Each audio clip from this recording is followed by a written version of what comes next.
చిట్టమూరు మండలంలో నిర్వహించిన ప్రజా దర్బార్లో పాల్గొన్న గూడూరు ఎమ్మెల్యే డాక్టర్ పాసం సునీల్ కుమార్. ఉమ్మడి నెల్లూరు జిల్లా గూడూరు నియోజకవర్గం చిట్టమూరు మండలం పెళ్లకూరు పంచాయతీ పరిధిలోని తిమ్మారెడ్డి వాగుపాలెంలో నిర్వహించిన ప్రజా దర్బార్లో ఎమ్మెల్యే డాక్టర్ పాసం సునీల్ కుమార్ పాల్గొన్నారు. ముందుగా రైతు సేవా కేంద్రం గ్రామ సచివాలయంలను ఎమ్మెల్యే సునీల్ కుమార్ ప్రారంభించారు. అనంతరం ప్రజా దర్బార్ కార్యక్రమంలో పాల్గొని సమస్యలపై వచ్చిన వినతి పత్రాలు స్వీకరించారు. మహిళలకు స్వయం ఉపాధి కోసం కోళ్లను పంపిణీ చేసి ప్రజా దర్బార్లో పొదుపు మహిళలకు 7,28,00,000 రూపాయల చెక్కును పంపిణీ చేశారు. కూటమి ప్రభుత్వం వచ్చిన తరువాత చిట్టమూరు మండలంలో 54 కోట్ల రూపాయల నిధులతో అభివృద్ధి పనులు చేపట్టడం జరిగిందని ఎమ్మెల్యే సునీల్ కుమార్ తెలిపారు.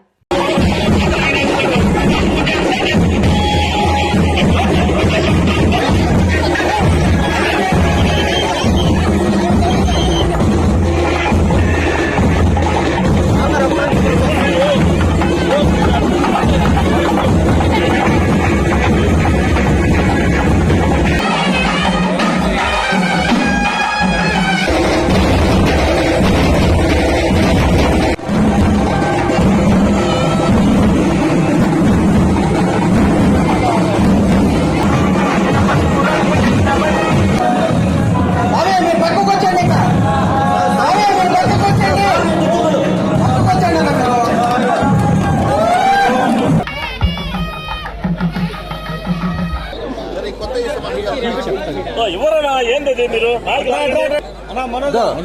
వాటర్ బాటిల్ పెట్టలేదు సార్, ముందు పెట్టండి ఒకటి కింద.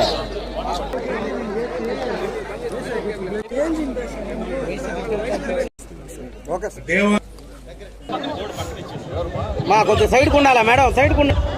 ఓ పెద్దనా సైడ్కి ఉండు, సైడ్.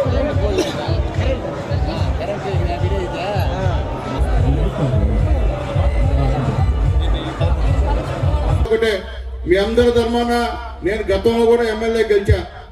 అప్పుడు కూడా ఎన్నో అభివృద్ధి కార్యక్రమాలు చేశానని చెప్పి కూడా ధైర్యంగా చెప్తున్నా. ఇప్పుడు కూడా అభివృద్ధి కార్యక్రమాలు చేస్తున్నా అని చెప్పి కూడా మేము ముందు చెప్తున్నా. తెలుగుదేశం పార్టీ గెలిచిన తర్వాత నారా చంద్రబాబు నాయుడు గారు, పవన్ కళ్యాణ్ గారు, మోడీ గారి నాయకత్వంలో మన యువ నాయకుడు, రాబోయే రోజుల్లో మన నాయకుడు మన లోకేష్ బాబు గారి సహాయ సహకారాలతో సీసీ రోడ్లు 4 రోడ్లు వేసాం. దాదాపు 16 లక్షలతో మనోజ్ అన్న అడిగిన వెంటనే ఈ యొక్క గ్రాంట్ ఇచ్చినటువంటి మా పవన్ కళ్యాణ్ గారికి మనస్ఫూర్తిగా ధన్యవాదాలు తెలియజేస్తున్నాం.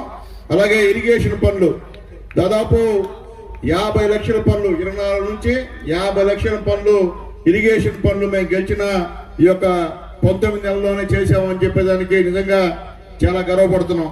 అలాగే బోర్లు 2,50,000 పెట్టి 2 బోర్లు వేయించాం. అట్లాగే ముఖ్యంగా తిమ్మారెడ్డి వాగు గ్రామంలో రైతు సేవా కేంద్రం ఇప్పుడే 23 లక్షలు పెట్టి ఈరోజే మార్కెటింగ్ కమిటీ చైర్మన్ ప్రమీల గారి చేతుల మీదుగా కూడా ఈరోజు ఓపెన్ చేశామని చెప్పి తెలియజేస్తున్నాం. అలాగే గ్రామ సచివాలయం కూడా 20 లక్షలు పెట్టి ఈరోజు ఇక్కడ ప్రారంభించామని చెప్పి మేము తెలియజేస్తున్నాం. ఇక్కడ ఈ యొక్క కూటమి ప్రభుత్వం వచ్చిన తర్వాత దాదాపు 54 కోట్ల రూపాయలతో పనులు చేశాం. ఈ మండలం అంతా కూడా దాదాపు ఈ 19 నెలల్లో 54 కోట్ల రూపాయలతో అభివృద్ధి కార్యక్రమాలు చేశామని చెప్పి చెప్పేదానికి నిజంగా చాలా సంతోషంగా ఉందని చెప్పి నేను తెలియజేస్తున్నాను. పూర్తి చేశాం. ఈ రోజే మహిళలకి దాదాపు 7 కోట్ల చిల్లర అమౌంట్ కూడా ఈరోజు చెక్కు రూపానికి ఇచ్చామని చెప్పి నేను తెలియజేస్తున్నా. అలాగే 11 యూనిట్లు కోడులు పెంచుకునే దానికి ఒక్కొక్క యూనిట్ విలువ 3,500 రూపాయలు చొప్పున ఈరోజు అలా కూడా డిస్ట్రిబ్యూట్ చేశామని చెప్పి నేను